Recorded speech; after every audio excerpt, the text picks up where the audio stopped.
Good afternoon, students. I'm Sujata and I'm going to teach you English.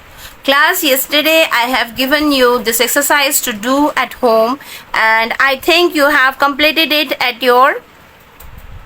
in your notebooks. Now you can recheck these sentences, the phrases which I have, and circle them. Okay, class? Now today we are going to start a new topic and the topic is noun phrase. First of all, I will explain you once again, what a phrase is. A phrase is a group of words that express a concept. मतलब एक concept को clear करता है phrase and is used as a unit with a sentence. Within a sentence. Unit मतलब होता है एक part. ठीक है, एक sentence का एक part के रूप में utilize की जाती है. There are 10 types of phrases. बेटा वैसे देखा जाए तो 10 types of phrases होते हैं. First, noun, adjective, verb, adverb, gerund, infinitive, oppositive, participial, prepositional and absolute. But today we are going to start the first phrase and that is noun phrase. Noun, what do you mean by noun? Noun का मतलब होता है the name of a person, place, thing, animal. Okay? किसी का नाम. तो हम a noun phrase consists of a noun. मतलब एक नाउन फ्रेज वो होता है जिसमें नाउन को क्लियर कर रहा है एंड ऑल इट्स मॉडिफायर्स, और जो उसको मॉडिफाई मतलब एक्सप्लेन कर रहा है, उसको बता रहा हो.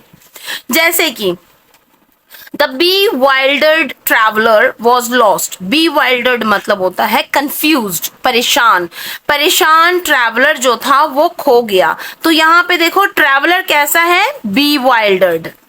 समझ में आ गया, परेशान.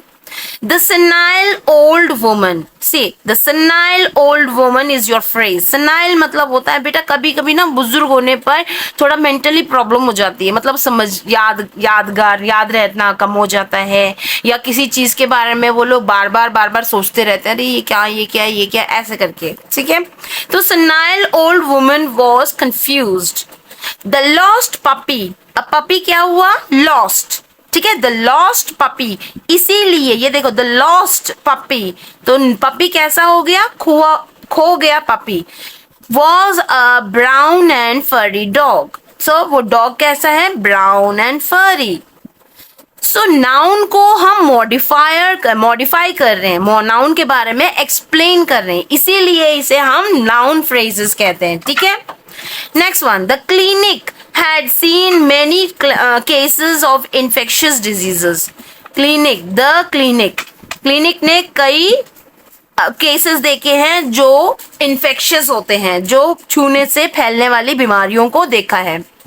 It was a story as old as time.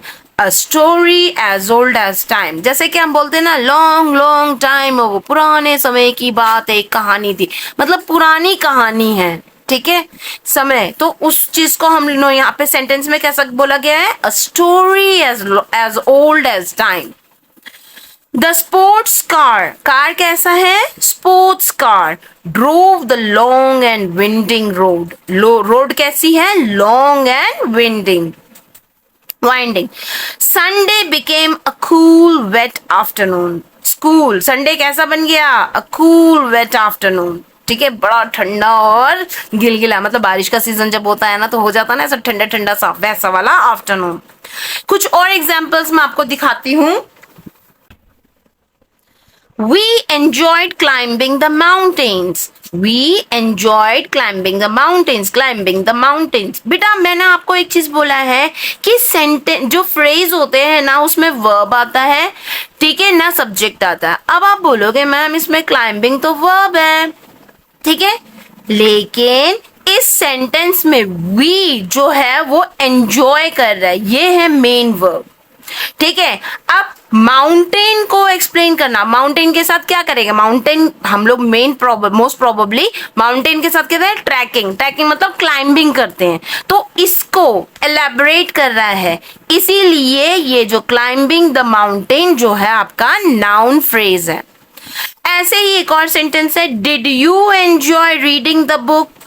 Did you enjoy, enjoy फिर से यहाँ पे आ गया, आप बोलोगे मैम ये भी एंजॉय का मतलब भी होता है. रीडिंग, रीडिंग मतलब पढ़ना, पढ़ना क्या हुआ? आप लोग बोलोगे मैम ये तो वर्ब है, लेकिन ये वर्ब किसके साथ लगा है, किसको एलैबोरेट कर रहा है? ये आपको बुक को एलैबोरेट कर रहा है, तभी ये अलग सा एक फ्रेज है। इस पूरे सेंटेंस से कोई कनेक्ट नहीं हो रहा है। कनेक्ट कहाँ हो रहा है? जब ये phrase elaborate, did you enjoy reading the book? पढ़ते हुए उस किताब को क्या तुमने मजे लिए, मजा किया? Next, I tried to do the sum right. Sum क्या करने के लिए? To do the sum right, सही करने के लिए मैंने बहुत ट्राई किया।